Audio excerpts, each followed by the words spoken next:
Alright, so far you've probably seen the home plate demonstration when we use the jelly pad, and for the string and the wire and thread, all those different things you could do, I'm going to have you use a jelly pad as well. I really like the jelly pad. They're just a little expensive.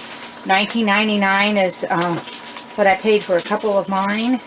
And then here are some finished ones. This all requires overprinting of one color on top of another color with string, thread, tape, wire, making organic line in that way. That you can use print paper, you can use tissue paper, deli paper. You can vary the colors. I would do high contrast colors, work really, really well. Analogous colors work well. Just make sure that you have colors that you like, that you think are working well together to start this process. And as you can see, there my camera just bounced because somebody hit it. As you can see, I've used an awful lot of overprinting on some. Some of these I like better than others, and some I may never use in a collage, but I did do some experimenting and never will waste it. That I'll keep those in case I possibly have a painting that those work in. So I have my jelly pad here. And I want you to use fluid paint. You can use fluid Liquitex. You can use, I wouldn't use your real expensive paint. You could use anything like from Walmart, Hobby Lobby that's craft base. I have Basics Liquitex that's fairly new, that seems to be kind of soft. You need to have a soft paint. And then I have a tray here. And a brayer so that I can mix my colors together. I usually, if I'm doing analogous colors next to each other that go well together, I don't completely clean my brayer off in between times.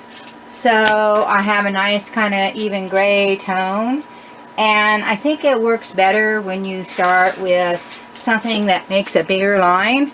So I'm going to put some rubber bands out across here, and then do an overprint of something that I've already printed here, and we'll see those lines and shapes and the color show through on the print. And then when it comes up, a lot of the line will come up, a lot of the paint will come up with it. And we've got that contrasting overprint. You can do a ghost print on these as well. So I'm removing the rubber bands, and then I have another ghost print here that I've done. I'm going to do a ghost print right next to it. And then I have those two papers that I can do overprint on top of them again. Here is a watercolor that I was playing with my grandkids, so I could print on that. Anything that I want to do an overprint on, any paper or tissue, and I can completely change the color. That was a kind of a tannish whitish gray. I do an overprint on that blue and that black that I have, and do a screen. Copper might be really nice, so I'm going to squeeze some copper over here on the side. You can't see it, but it's folk art copper, and run my brayer through that, and it's going to make kind of a nice beige coppery color here as I put it on my jelly pad. Not so bright copper, but kind of subdued and muted. And then I really like the string that I was using, that's the kind that they set up weaving on the loom. And they usually set this up as the warp thread. And I have some of that here. And I'm going to go with an overprint with this blueprint right over the top of that. And so a lot of the blue will be now gone,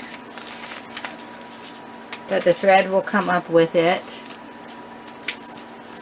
And then I have kind of an overprint of the gold showing some of the blue lines through. And now the Gelli is set up to do a really nice print.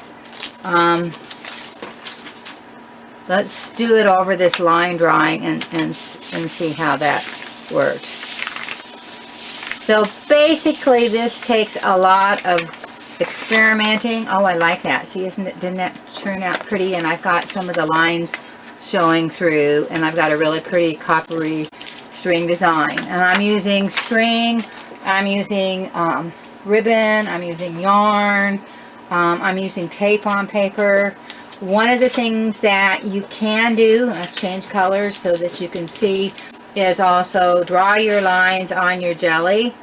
And so I'm just going to add green because that will be brighter here to do a darker undercolor. And run that out on my brayer.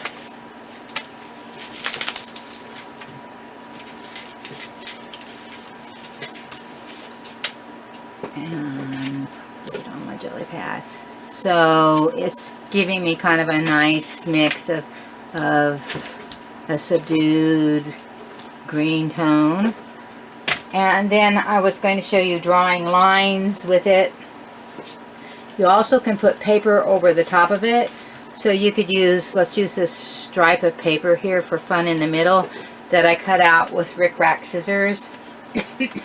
And since I've got zigzags, then I'm going to use a stick to draw bigger zigzags on both sides of the paper. And then I'll come over here with a clean piece of paper and take the first print. And lift that up, and it looks like that. And that would be good underpinning for string and other things. And then I could do a ghost print on, I'm going to pull out this one that I used before and do another ghost print on it. Alright, so this is time for you to really play and experiment. And I have about a dozen Gelli pads, so you're going to have to take turns with some people if you're all doing it at once. You also could do this on plexiglass and plastic and do mono printing on that. And these are IKEA print plates that I got, that they do more of an oil-based acrylic printmaking project on that. So have fun, see what you can make with string.